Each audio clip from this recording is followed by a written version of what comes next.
Welcome along, fellow time travelers and strange historians. This time around, we're going to travel back in time to check out some of my favorite images of Michael Jackson's Neverland Valley Ranch. This is part 1. You're going to see some really cool snaps, some of which you may have never seen before. Before I begin, please like and share the show and subscribe to my channel and hit the notification bell. Now please join me around the campfire.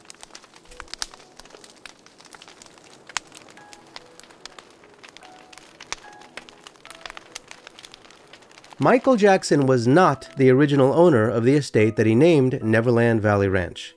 He purchased it from a gentleman named William Bone, who was a successful real estate developer. Mr. Bone spent 5 years trying to find the perfect location to build a magnificent home for his family. His search included properties throughout the Northwest and Western states. And in 1977, he purchased the 2,700-acre Zaca Ladera's Ranch from the estate of Robert Easton, who was a founder of Crocker Bank. Mr. Bone renamed it Sycamore Valley Ranch because of the abundance of sycamores, which line Sycamore Creek running through the central part of the ranch.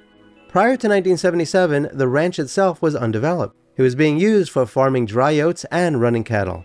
Mr. Bone devoted 3 days a week for 5 years, being involved in the planning, construction, and design of the residential structures on his estate. Though the ranch is nearly 3,000 acres, with fabulous pastoral and mountain views, only 32 of the acres were dedicated for the home site. And so Mr. Bone retained landscape architect Thomas A. Stone to do the site planning and to design all the landscape and hardscape elements. It was he and his team who added the lake, the stream, the waterfall, and all the trees and flowers that were brought in for the landscaping. Now originally there were plans to create a symmetrical, formal English garden, but that was rejected in favor of a more casual, informal, non-symmetrical, random design. It was also decided that each garden would be different from the others, and so the front entry of the home was ingeniously designed to be a winter garden that was filled with plants that would flower during the winter. Located at the rear of the house was placed a terraced summer garden filled with plants that would look beautiful throughout the summer. Several great oaks stand along the perimeters of the north side terrace garden. Other gardens designed for the property included a rose garden, a secret garden, and gardens filled with camellia, rhododendrons, and azaleas. It was important to the landscapers and Mr. Bone that a balance be achieved between annual and perennial flowering plants. Doing so ensured that all the gardens would look inviting, even in the off-flowering seasons. Needless to say, Mr. Bone and his family loved the estate. But unfortunately, Mr. Bone was forced to sell it as part of the divorce settlement with his wife. And selling an incredible estate like this was not like selling the average home on the market. Mr. Bone required that potential buyers verify who they were and that they could even afford the property. This meant they had to provide copies of a financial statement and/or their tax returns. This is where Michael Jackson comes into the picture. He first learned about the ranch while filming the promotional film for the song Say Say Say with Paul McCartney. And he was enamored with the property. And even back then, he expressed interest in owning it or maybe something similar to it. Thanks to the financial windfall generated from his Thriller album, Michael Jackson could easily afford to buy a ranch like that. But at the time, the estate was not yet for sale. But then 1988 came along and the estate was finally put up for $35 million. And that included about $3.5 million worth of furnishings and artwork, and also wine in the underground cellar. Michael Jackson began his search for a new home while in rehearsal for his Bad tour. At the time, he was 27 years old, and with the exception of living in New York while filming The Wiz, he never lived on his own. He spent his entire life living with his parents and sisters at their 2-acre compound in Encino. And so the search began with the assistance of a realtor and with the companionship of Miko Brando, who was the son of Marlon Brando and one of Michael's closest friends.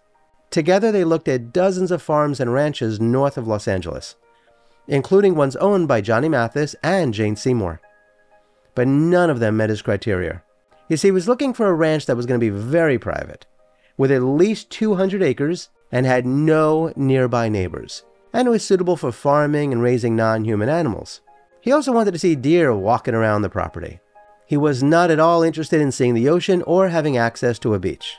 You see, because of his incredible fame, Michael was looking for a sanctuary, away from traffic and noise and fans who might intrude or trespass. And so after much searching, Michael's realtor came across the Sycamore Valley Ranch, and she thought it was perfect for him. But Mr. Bone wanted to know the identity of every person who would see the property, along with their financial information. And for privacy purposes, Michael did not want to reveal who he was, but he finally relented. And so arrangements were made for him to see the ranch for himself.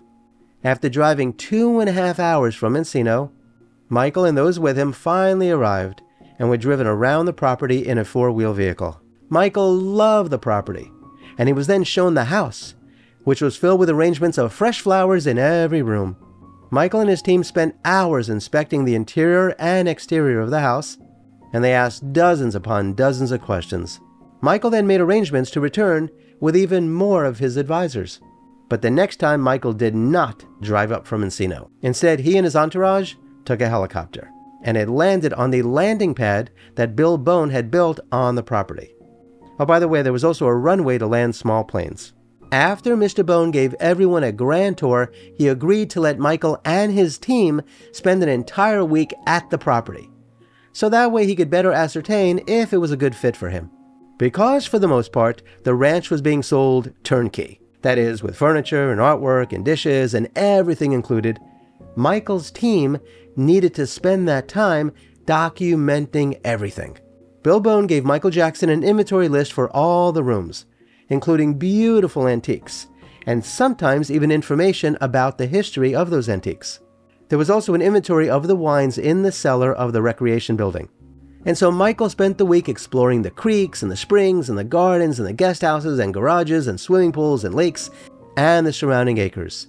He was absolutely entranced by it all, especially since Michael got his wish of seeing deer walking around on the property. Because so many can be found in the nearby forest, geraniums had been placed around the Sycamore Valley Ranch in order to lure the deer down to feed on them.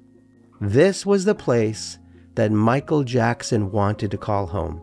It was revealed that it would cost about $1 million annually just to maintain the ranch. And that amount would easily quadruple if Michael Jackson's daydreams came true of adding a petting zoo and amusement park to the property in order to entertain his guests. And that was something that Michael Jackson intended to do. Now, remember when I said that the estate was put up for $35 million?